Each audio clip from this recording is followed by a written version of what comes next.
conceive a play, an eternal drama,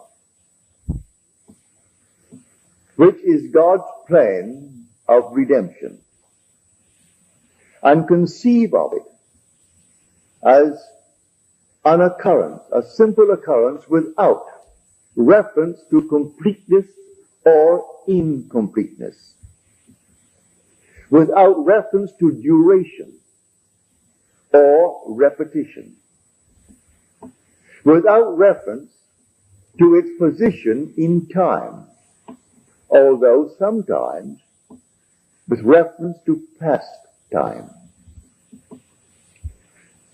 Just imagine an eternal play, and you and I, as sons of God, we see the play, but we see it as something external to ourselves, as we see a play.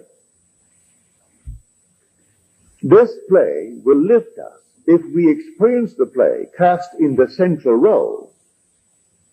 It will lift us to a level far beyond where we are as the spectator. We together, the sons of God, form God. For the word God is Elohim. It's a plural word. One made up of others. All the sons together form the Father.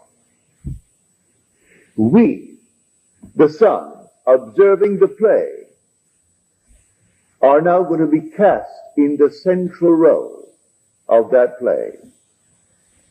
We're not going to be spectators. We are going to be the actor, the central actor in the drama. You can't do it in heaven. You do it on earth. That here, this bliss spoken of in Scripture, that we cannot actually consummate bliss without being generated on earth in these bodies of flesh and blood. So we come down, penetrate and annex the brains of bodies on earth. We are the sons of God. In doing that, we die. This is our crucifixion. When we penetrate and annex the brains of the bodies that we wear. This is our Calvary. As we are told in Scripture, and when you reach the place called the skull, there they crucified him. The skull. Not a little place that resembled a skull, but literally the skull. It's called Calvary. Well, Calvary is a translation of the Greek word cranium, which means skull. Mark uses the Hebrew word or the Aramaic word, which is Golgotha. Well, Golgotha means skull. But no matter what word they use, it is still skull. Calvary, Golgotha, skull, or cranium. All these words are used in different translations, but each word used means skull. And it's not, as our scholars will tell us, that they called it the skull because it resembled the human skull, the area where he was crucified. It's literally the skull of man. That's where he's crucified. That's where he is buried.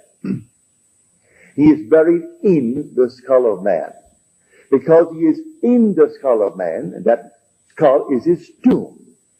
When he is resurrected there. He awakens in that tomb.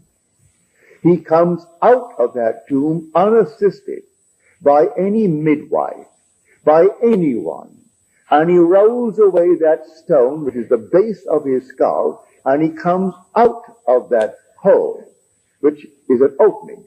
And he comes out in the same manner that a child comes out of the womb of woman. He squeezes himself out as a child squeezes out of the womb of woman. And when he completely comes out, he looks back at that out of which he came, and it's the body. That very body that formerly he wore. he didn't realize that he was buried in the skull. For unnumbered centuries, he walked and took up his cross every day and walked in the dream world. This world is a dream. And he walked in this world, believing himself to be something completely independent of everything else. And he is not a dreamer. No, he's a reality. This is not a dream. But the day that he begins to awake within him, when he begins to rise within himself, he realizes he has been dreaming all along. Now he is awakened from the dream of life. It is we who, lost in these stormy visions, keep with phantoms the unprofitable strife. And we think that we are completely awake, and we are doing all the things here fully conscious, not knowing that we are dreaming. And the dream is projected, as it is when you dream at night. That's a dream within a dream. And this is the dream. So as we are told in Scripture, he was crucified on Golgotha, that's the skull. Buried on Golgotha, that's the skull. And then he rose out of the same tomb in which he was placed. Now, see the drama. A wonderful play that takes place forever and forever. No one knows when it will come to an end. When it comes to an end, the drama is over. We are now reproducing in ourselves what we saw.